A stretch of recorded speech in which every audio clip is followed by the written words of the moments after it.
இந்த மாதம் டிசம்பர் 2024 இல் முக்கிய கிரகங்களின் நிலையைப் பற்றி பேசினால் ராகு சாதகமாக இல்லை.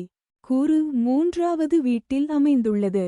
11வது மற்றும் 12ஆம் வீட்டிற்கு அதிபதியான சனி 12ஆம் வீட்டில் அமைந்துள்ளது. கேது சாதகமற்றதாக கருதப்படும் 7வது வீட்டில் இருக்கிறார். உறவுகள் மற்றும் ஆற்றலின் கிரகமான செவ்வாய் 2வது மற்றும் 9ஆம் வீடுகளின் அதிபதியாக இந்த மாதம் வக்ர நிலையில் இருப்பார். இதன் காரணமாக உங்கள் தனிப்பட்ட வாழ்க்கை மற்றும் நிதித்துறையில் ஏற்ற தாழ்வுகளை நீங்கள் சந்திக்க நேரிடும். வாழ்க்கை முறையிலும் குடும்பத்திலும் பல மாற்றங்கள் சாத்தியமாகும்.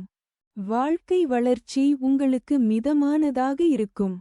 இந்த மாதத்தில் தொழில் கிரகமான சனி உங்களுக்கு மிகவும் சாதகமற்றதாக இருக்காது.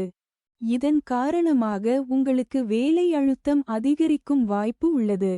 சனியின் இந்த நிலை உங்கள் தொழில் தொடர்பான உங்கள் பொறுமை மற்றும் புத்திசாலித்தனத்தை சோதிக்கும். பெரிய முடிவுகளை எடுப்பது உங்களுக்கு மிகவும் சாதகமாக இருக்காது. முடிந்தால் இதுபோன்ற விஷயங்களை இப்போதே தவிர்க்கவும். பரிகாரம்: ஒரு நாளைக்கு 108 முறை ஓம் ஹனுமான் நமக என்று சொல்லுங்கள்.